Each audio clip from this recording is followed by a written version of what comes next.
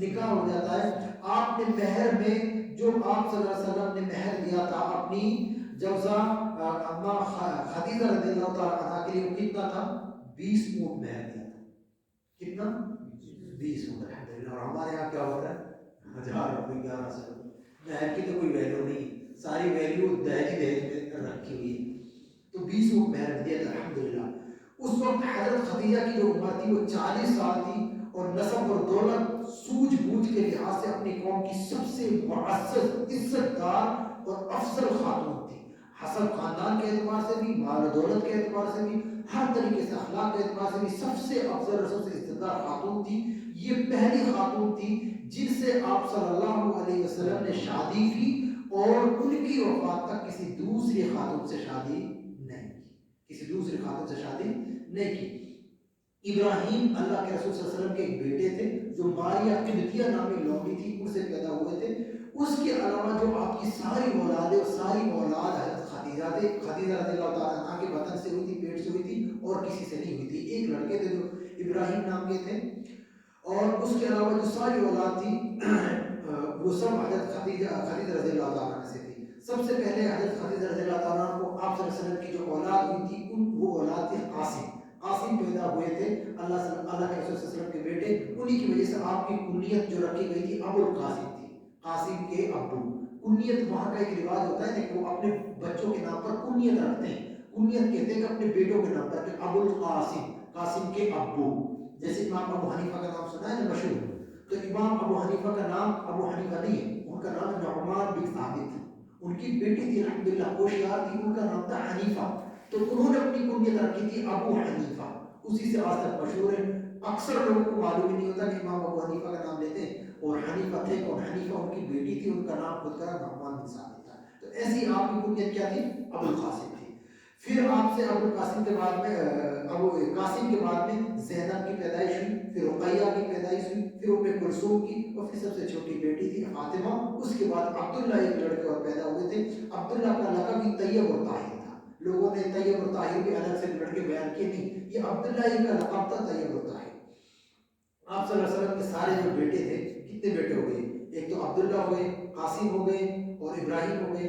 3 بیٹے تھے، اور تینوں کا انتقال بچپن ہی ہو گیا تھا. اللہ کے رسول کو غم ہوا تھا، بڑے غمگین ہوئے تھے. ابراہیم کی جب وفات ہوئی تھی تب تو اتنے زیادہ روئے تھے کہ قبر پر بیٹھ کر آنکھوں سے آنسو زمین پر گرنے لگے تھے. اور پھر صحابہ کرام نے اعتراض کیا تھا، اللہ کے رسول آپ بھی روتے؟ تو اللہ کے رسول نے کہا تھا میں بھی انسان، میرے اندر بھی دل ہے، اور یہ انسانی فطرت ہے کہ رونا آتا ہے. اپنا غم ہے، میرا لحظہ جگر میری بیٹی کی وفات ہوئی ہے، مجھے رونا آ رہا ہے. لیکن رونے کی جو دوسری شکل ہے وہ منع کیا اللہ کے رسول نے. نوحہ جو ہوتی ہے، نام لے لے کر جو رویا جاتا ہے وہ. تو آپ صلی اللہ علیہ وسلم کے جو سارے بچے بیٹے تھے بچپن میں انتقال کر گئے. البتہ ساری بچیوں نے ہر ایک نے جوانی کی عمر پائی، شادی کی، سب نے اسلام کا زمانہ پایا. الحمدللہ سب نے اسلام قبول کیا اور مسلمان ہوئی، اور ہجرت کے شرط سے مصرف ہوئی، یعنی سب نے ہجرت کی تھی آپ مدینہ کی طرف. لیکن حضرت فاطمہ کے سوا، حضرت فاطمہ جو سب سے پیاری بیٹی تھی آپ کی، سب سے چھوٹی تھی، اس کے سوا باقی تمام جو 3 بیٹیاں تھیں ان کا آپ صلی اللہ علیہ وسلم کی زندگی میں انتقال ہو گیا. آپ کے سامنے انتقال ہو گیا تھا. اور پھر آپ کی زندگی کے بعد میں فاطمہ رضی اللہ تعالیٰ باحیات رہی تھی، اور وہ بھی صرف 6 مہینے رہی تھی. 6 مہینے کے بعد میں انتقال ہو گیا تھا. ان کے تعلق سے بھی حضرت فاطمہ جو اپنے باپ سے محبت کرتی تھی، اللہ کے رسول جو محبت تھی، ان کی محبت کے لیے بھی ایک اسپیشلی کتاب لکھی گئی ہے، سیدہ کا لال. سیدہ کے لال سے فاطمہ رضی اللہ عنہ کی کتاب ہے. فاطمہ رضی اللہ تعالیٰ نے روزانہ یہ عمل ہوتا تھا کہ قبر پہ جاتی تھی، گھنٹوں رویا کرتی تھی. اپنے والد سے اتنی محبت تھی. اور 6 مہینے کے بعد غم کے اندر انتقال ہو گیا تھا فاطمہ رضی اللہ تعالیٰ کی. اتنی محبت تھی، اور آپ صلی اللہ علیہ وسلم کو بھی بڑی محبت تھی. آپ نے واقعی سنے ہوں گے اور انشاءاللہ سنیں گے بھی آگے جا کے. اب آپ صلی اللہ علیہ وسلم کی عمر 25 سال ہے. ایک ہی سی عمر بڑھ رہی ہے. اب اس کے درمیان کے جو واقعات ہیں وہ اتنے زیادہ امپورٹنٹ نہیں ہے کیونکہ ابھی نبی نہیں بنے، تو خاص واقعے بیان کرتے ہیں آپ کے سامنے. ایک واقعہ ہے کعبہ کی تعمیر اور حجر اسود کا تنازع کا فیصلہ. جو حجر اسود ہے اس کے تنازع کا فیصلہ. آپ صلی اللہ علیہ وسلم کی عمر اس وقت 35 سال تھی. کتنی تھی؟ 35 سال تھی. قریش نے نئے سرے سے خانہ کعبہ تعمیر کرنے کا شروع کی تھی. وجہ یہ بنی تھی کہ خانہ کعبہ جو ہے نا زمین سے صرف ایک انسانی قد جو ہوتا ہے اس قد کی اونچائی کے برابر اس کی دیواریں تھیں، اور دیوار کی شکل جو ہے چھوٹی تھی. دیوار کی شکل میں تھی، چھوٹی تھی، ایک آدمی ان سے نیچے دیکھ لیا کرتا تھا. تو وجہ یہ بنی کہ حضرت اسماعیل کے زمانے سے اس کی بلندی صرف 9 ہاتھ تھی. حضرت اسماعیل علیہ السلام نے جو بنایا صرف 9 ہاتھ کی بلندی تھی، اس پر چھت بھی نہیں تھی، یعنی خالی تھا، اوپر سے بالکل خالی تھی. اس کی کیفیت کا فائدہ اٹھاتے ہوئے ایسا معاملہ ہوا کہ کچھ چوروں نے اندر رکھا ہوا خزانہ تھا ان کا جو چڑھاتے تھے، سارا خزانہ تھا، وہ خزانے چوری کر لیا کچھ چوروں نے.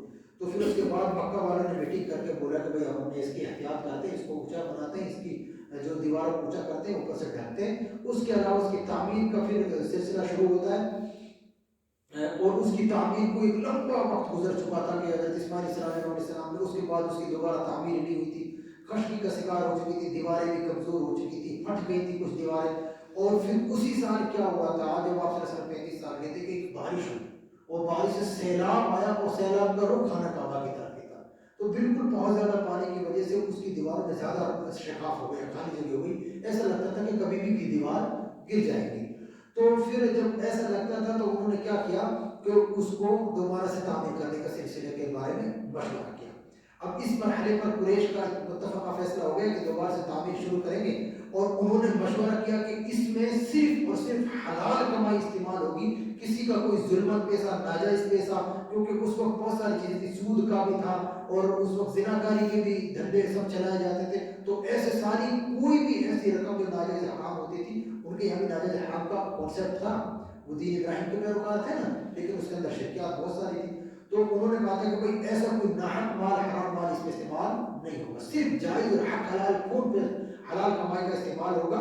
اور لیکن اب مسئلہ یہ تھا کہ ان کے سامنے واقعہ پیش آیا تھا، وہ والا واقعہ فیل والا، جیسے اس پر حملہ کرنا چاہا تو اللہ تعالیٰ نے عذاب نازل کر دیا. تو سب کو ڈر ہوا کہ ایسا نہیں ہو کہ ہم اس کو ڈھانے کے لیے جائیں، ہماری نیت میں تو ڈھانا، یہ مقصد یہ ہے کہ اس کو دوبارہ سے شامل کریں. تو سب ڈر رہے تھے ہم تو نہیں ڈھائیں، اللہ کو کوئی عذاب نازل ہو جائے گا، سب ڈر رہے تھے، اس سے بہت زیادہ خوفزدہ تھے. تو پھر ایک آدمی ہے جن کا نام ولید بن مغیرہ مخزومی، انہوں نے کہا کہ میں اس کی شروعات کرتا ہوں، اللہ تعالیٰ جو فیصلہ کرے گا میرا حق کو بہتر ہوگا، کیونکہ ہماری نیت صاف ہے.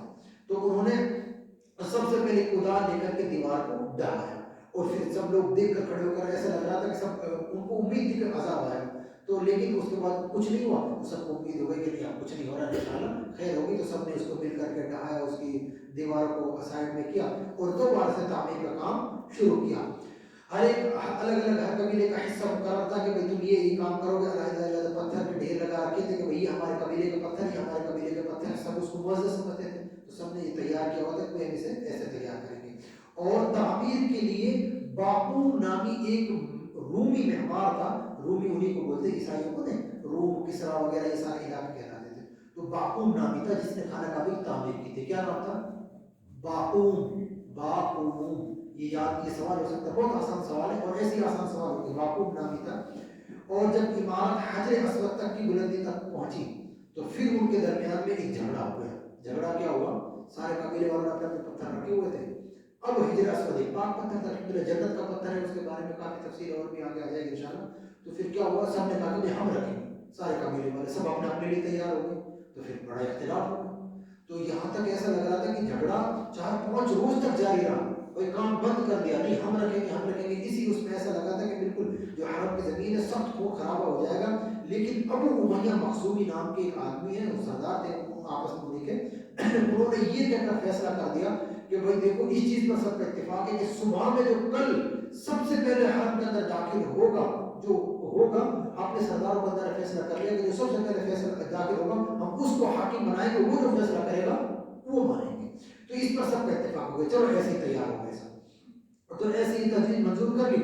اللہ تعالیٰ کی مشیت دیکھی کیا ہوتا ہے کہ اس کے بعد سب سے پہلے جو حرم کے اندر داخل ہوتے ہیں وہ اللہ کے رسول صلی اللہ علیہ وسلم. اور جیسے ہی اللہ کے رسول صلی اللہ علیہ وسلم کو دیکھا سرداروں نے، سب نے، تو سب لوگ چیخ اٹھے، سیدھے ان کے منہ سے بہت تیزی کے ساتھ آواز نکلی کہ ھذا الامین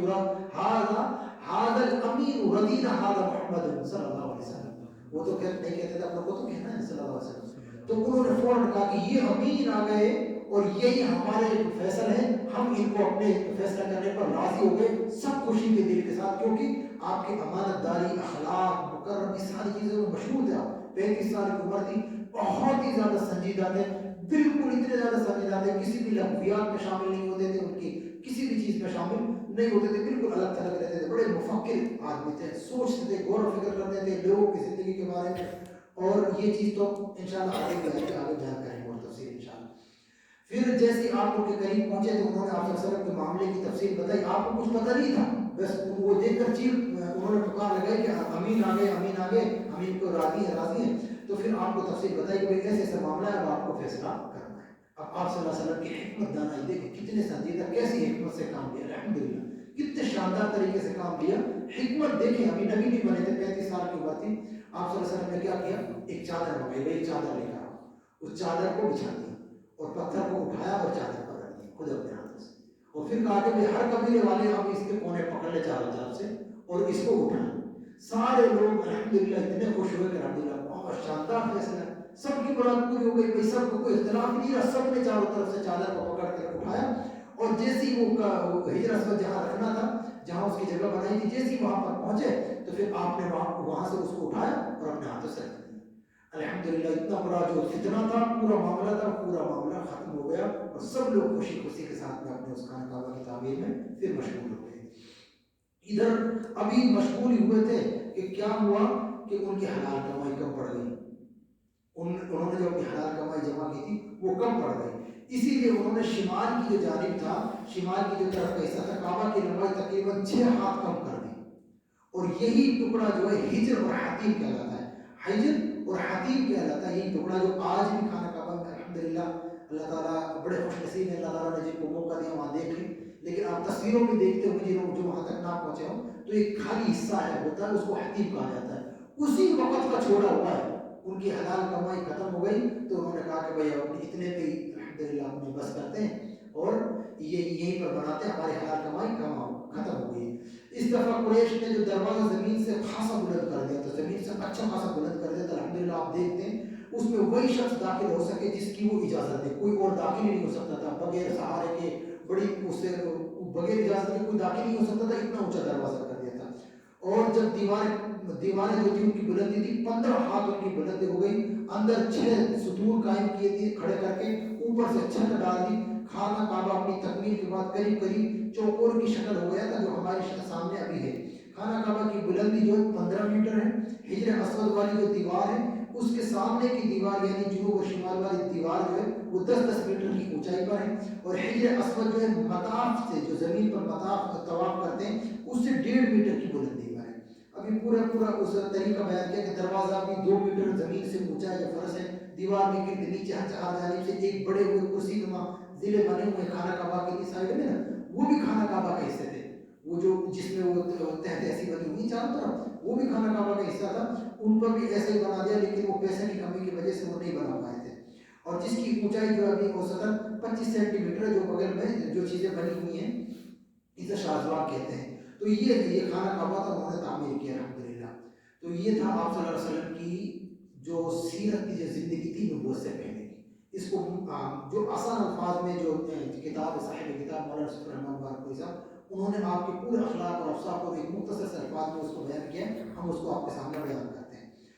اجمالی سیرت یہ ہے آپ صلی اللہ علیہ وسلم کی نبوت سے پہلے کی کہ تمام خوبی اور کمالات اللہ کے رسول صلی اللہ علیہ وسلم جامع تھے، جو متفرق طور پر لوگوں کے مختلف طبقات میں پائے جاتے تھے. جو ساری خوبیاں پورے ایک قبیلے میں ہوتی تھی، وہ ساری خوبیاں اکیلے انسان آپ صلی اللہ علیہ وسلم میں تھی. یعنی فکر کی طاقت تھی، دور بینی تھی، حق پسند تھے، بلند معیار تھے. آپ کے حسن فراست، پختہ فکر اور مقصد کی درست کی سب سے اچھی تھی. آپ صلی اللہ علیہ وسلم اپنی طویل خاموشی سے مسلسل غور و خوض، طویل خاموشی یعنی ہمیشہ خاموش رہتے تھے، زیادہ باتیں نہیں کرتے تھے، بہت زیادہ خاموش رہتے تھے، غور و خوض کرتے تھے.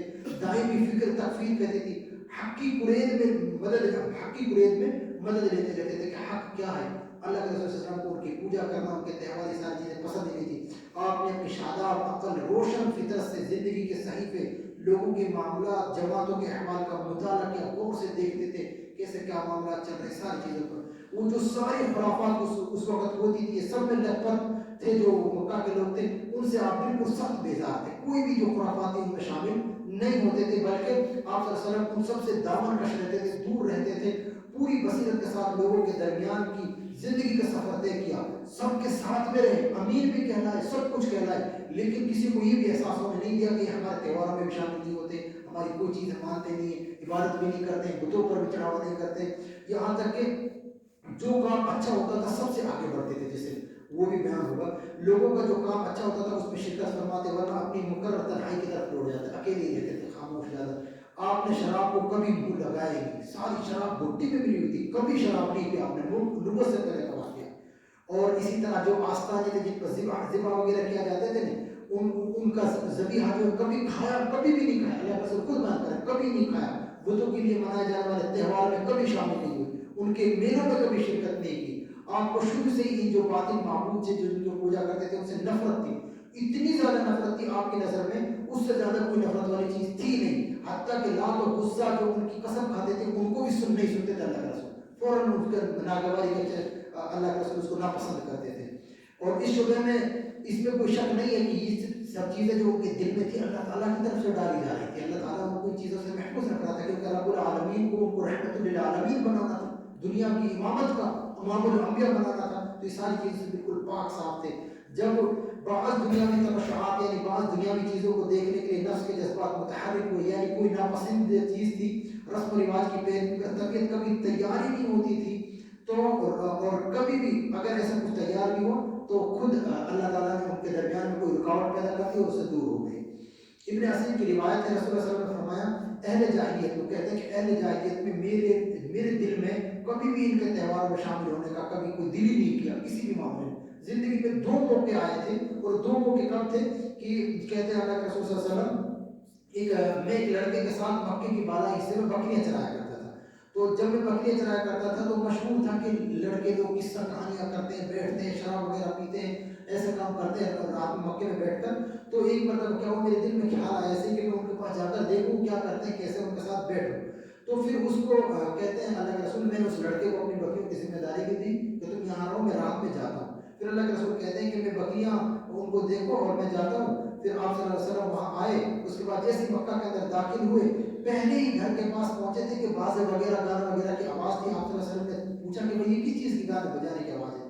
تو کسی نے بتایا کہ بھئی فلاں فلاں کی شادی ہو رہی ہے, اس میں گانا بجانا یہ لوگ کر رہے ہیں. پھر میں وہاں بیٹھ گیا, لیکن جیسے میں وہاں بیٹھا میرے کان بند ہو گئے اور پھر میں سو گیا. اور پھر سورج کی تمازت نے, سورج کی سخت کرنوں نے میری آنکھ کھولی اور میں اپنے ساتھی کے پاس واپس چلا گیا. پھر اس ساتھی نے پوچھا کہ بھئی کیا کیا رات گئے تھے, کیسا رہا؟ تو انہوں نے بتایا واقعہ کہ میں تو ایسا گیا تھا اور ایسا معاملہ ہوا. پھر ایک بار اور اللہ کے رسول صلی اللہ علیہ وسلم کے دل میں خیال آیا تھا, اس بار بھی ایسا ہی واقعہ ہوا اور اللہ کے رسول اس سے محفوظ رہے. اس کے بعد کہتے ہیں کہ اللہ کے رسول اس کے بعد میرے دل میں کبھی غلط ارادہ ہی نہیں آیا, کبھی دل میں ہی نہیں آیا کہ ایسا کام کریں. صحیح بخاری کی روایت ہے کہ عبداللہ بن جابر بن عبداللہ رضی اللہ عنہ سے مروی ہے کہ جب کعبہ کی تعمیر ہو رہی تھی نا, تو اس وقت آپ کے چچا ہوتے عبداللہ, آپ کے چچا ہوتے عباس رضی اللہ تعالیٰ عنہ, انہوں نے کیا کہا آپ صلی اللہ علیہ وسلم اس وقت 15-16 سال کے تھے, خانہ کعبہ کی تعمیر نہیں 15-16 سال کے تھے, 30-35 سال کی عمر تھی, 35 سال کی عمر تھی. تو 35 سال کی عمر تھی, تو اس وقت کیا تھا کہ ایسے ہی انہوں نے کہہ دیا تھا کہ اپنا تہمت وغیرہ کندھے پر رکھ لو, جو یہ پتھر وغیرہ لے کر آئے ہو نا تو یہ تمہاری تکلیف نہیں پہنچائیں گے. تو ایسی انہوں نے وہ تیار نہیں ہو, لیکن ان کے کسی دوسرے نے تہمت کو یا پھر انہوں نے خود نے ہی, جو روایت ملتی ہے, اس تہمت کو رکھا ہی تھا, کھولا ہی تھا کہ فوراً بے ہوش ہو کر گر گئے اور نگاہیں آسمان کی طرف اٹھ گئی. کچھ دیر بعد جیسے ہی آپ کو ہوش آیا تو فوراً کہا کہ میرے تہمت کہاں, میرے تہمت, فوراً تہمت اپنا لیا اور اس کو باندھا. اور پھر اس کے بعد اس کے ایک روایت میں کہ اس کے بعد آپ صلی اللہ علیہ وسلم کے کبھی بھی بالکل برہنہ حالت میں کبھی بھی نہیں دیکھے گئے, اتنے زیادہ شرمیلے تھے اور باحیا انسان تھا.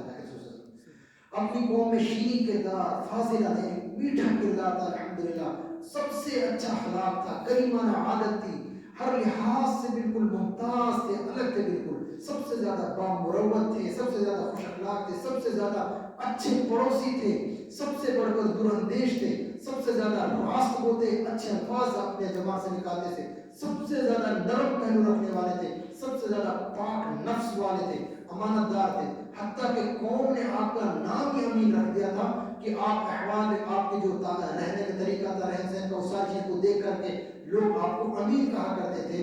حضرت خدیجہ کی شہادت ہے کہ آپ درماندہ, خدیجہ رضی اللہ عنہا خود گواہی دیتی ہے کہ آپ درماندہ, جو غریب محتاج ہوتے تھے ان کا بوجھ اٹھاتے تھے اور تہی دستوں کا بندوبست فرماتے تھے, مہمانوں کی میزبانی کرتے تھے, مسائل اور حق میں خیانت ایک دوسرے کی کیا کرتے تھے. یہ آپ صلی اللہ علیہ وسلم کی مختصر زندگی ہے, احوال ہے جو آپ صلی اللہ علیہ وسلم کی نبوت سے پہلے. اب انشاءاللہ ہم شروعات کر رہے ہیں نبوت اور رسالت کی چھاؤں. اگر آپ کی اجازت ہو تو شروعات کی جائے 2-3 صفحے، نہیں تو انشاءاللہ اگلے درس سے اس کی شروعات کی جائے اگلی بار سے، کیونکہ اب میرے خیال سے ٹائم 10:15 ہو گیا، کافی ٹائم ہو گیا. یہاں کے بعد آپ صلی اللہ علیہ وسلم کی جو عادت تھی نا، ہم نے آپ کو بتایا کہ بالکل الگ تھلگ رہا کرتے تھے. اور جب الگ تھلگ رہا کرتے تھے تو طریقہ یہ تھا کہ آپ بالکل ہی الگ تھلگ ایسے رہتے تھے کہ آپ رمضان کے مہینے میں غار حرا میں جو نبوت وہاں سے ملتی، یہ انشاءاللہ ذکر ہوگا کہ کیسے کیسے بالکل الگ رہتے تھے. تو انشاءاللہ امید ہے کہ یہاں تک میرے خیال سے سمجھ میں آئی ہوگی چیز. اگر جی کوئی سوال ہو تو کر سکتے ہیں. آج کا درس یہی ختم کرتے ہیں. نہیں، گوشت تو کھاتے تھے، گوشت کھاتے تھے، خود گوشت کھاتے تھے، کھلاتے تھے. بتوں کا نام ذبیحہ بولتے ہیں. ان کے آستانوں پر جو ذبح کیا جاتا تھا نا، ان کو کبھی نہیں کھایا تھا.